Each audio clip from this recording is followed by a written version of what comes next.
someone that's afraid to let go. You decide if you're ever gonna let me know. Yeah, suicide if you ever try to let go.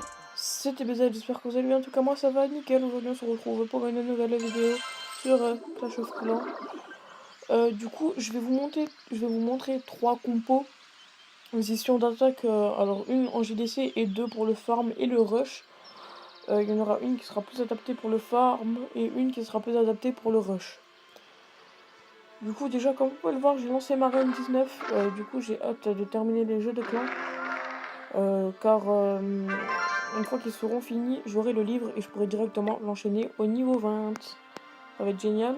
Demain, j'ai une Tesla, ma dernière Tesla qui passe niveau 6 qui se termine. Et mes dragons au niveau 4. Bref, assez parlé. Déjà, où je vais là? Je suis vraiment bête.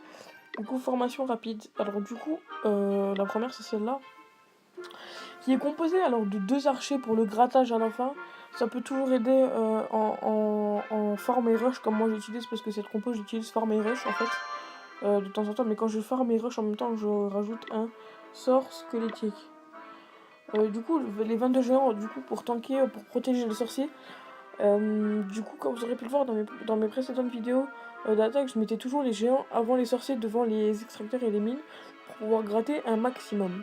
Du coup, les 4 bombeurs, du coup 2 ça suffit pour nettoyer, enlever une partie d'un mur pour pouvoir faire rentrer. Mais je les utilise pour ouvrir 2 brèches et le saut pour arriver au milieu. Du coup, les 2 sorts de soins pour protéger mes géants face aux tours de sorciers et aux archix et aux TDE. Et les mortiers, etc. Les tours à bombes, voilà, ce qui font des dégâts de zone. Et le rage pour enrager tout quand ils sont arrivés au milieu. Du coup, alors la deuxième compo, c'est la compo rush avec des PK. Alors, elle est composée de 4 PK. Du coup, les 4 PK, ben, je pense que vous avez compris, c'est pour tout déglinguer. Les 2 sorciers, c'est pour nettoyer le tour avant de faire rentrer les PK dans le village. Bon, les 2 sapeurs, c'est pour faire une brèche avant de lancer les 4 séismes pour ouvrir ben, du coup, le milieu du village. Les 13 géants pour tanker les PK et les sorciers au début. Et les 3 archers pour le grattage à la fin. Du coup, un sort de soin pour soigner les PK et un sort de rage, du coup, pour les enrager. Et puis c'est tout. On peut rajouter un sort, mais puis voilà, à la limite un sort de gel ou un sort de speed pour que les PK aillent plus vite. Et sort de gel pour les TDE, etc. quand on attaque des HDV10. Après, c'est à vous de voir comment vous voulez l'utiliser. Du coup, et la dernière et la troisième compo, et du coup, c'est une compo que j'utilise en JDC. Je perfecte quasiment toujours les villages en JDC. C'est la compo Goiva. Du coup, là, vous voyez que j'ai créé un golem, donc forcément, on ne peut rien faire. Mais j'ai un golem et un séisme dans le château clan pour avoir 4 séismes et ouvrir les murs du milieu. Et 2 golems pour pouvoir bien tanker les sorciers et les valkyries. Du coup, les 2 archers pour le grattage, parce qu'en JDC, c'est tellement important parce qu'il n'y a pas beaucoup de temps. Enfin, c'est le même temps, mais quand c'est JDC comme ça où il faut détruire le CDC avant, c'est assez difficile. Du coup, les soins pour protéger les valkyries des bombes géantes, etc. Parce que les bombes géantes, ça fait énormément de dégâts sur les valkyries, je comprends même pas pourquoi. Et du coup, le rage pour tout enrager au milieu.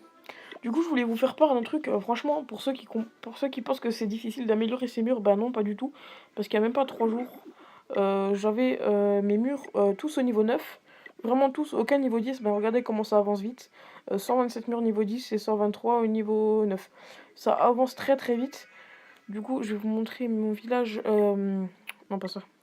Je vais vous montrer mon village à quoi il ressemble sans. Juste avec les remparts. Donc voilà, il y a énormément de remparts. Bon, quand on regarde comme ça, il y a plus de remparts niveau 9, mais non, en fait, il y en a plus de niveau 10. Ça paraît bizarre, mais non.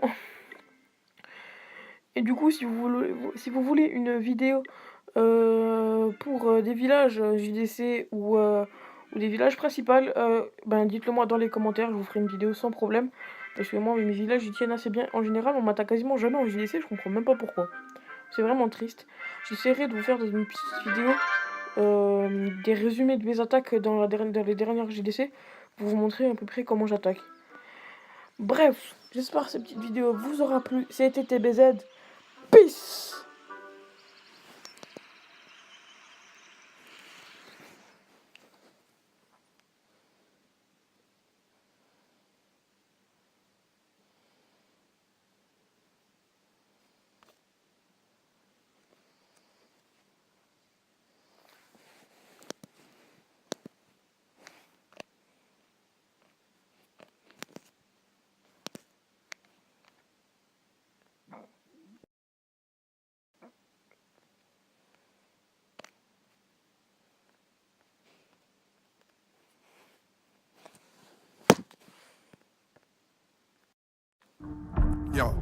Perkins.